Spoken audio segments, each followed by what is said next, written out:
Expliquez-nous, Nicolas Poincaré. Les États-Unis sont confrontés à une pénurie de lait pour bébés, de lait en poudre. Ça dure depuis des semaines. Joe Biden lui-même a dû annoncer hier des mesures radicales. Oui, c'est l'histoire absolument incroyable de la première puissance mondiale qui n'arrive plus à nourrir ses nourrissons. L'affaire là-bas fait la une des journaux télévisés. On y voit des rayons vides dans les supermarchés, comme à l'époque de la Russie soviétique.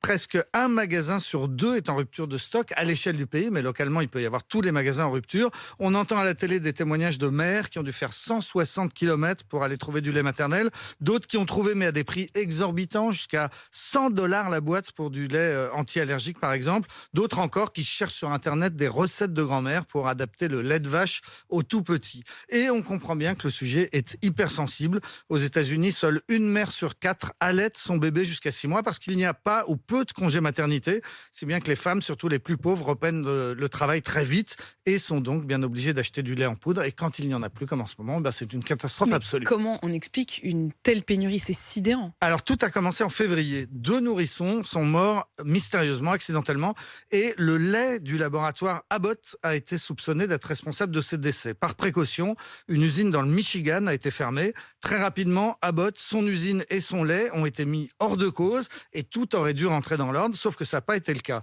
D'abord parce que l'administration sanitaire très tatillonne a mis des semaines et des semaines avant de donner les autorisations de redémarrage des chaînes de production. Ces autorisations viennent seulement d'arriver au début de cette semaine. L'autre raison, c'est que toute l'économie américaine subit actuellement une double crise liée au Covid. Il y a des pénuries de matières premières à cause de la désorganisation du commerce mondial et il y a des pénuries de main-d'œuvre à cause de ce qu'on appelle le phénomène de la grande démission. Ces milliers d'Américains qui quittent leur job pour changer de vie après avoir goûté à l'inactivité pendant les confinements. L'industrie du lait maternel, comme toutes les industries américaines, fonctionne donc à flux tendu et la fermeture d'une seule usine dans le Michigan a totalement grippé le système.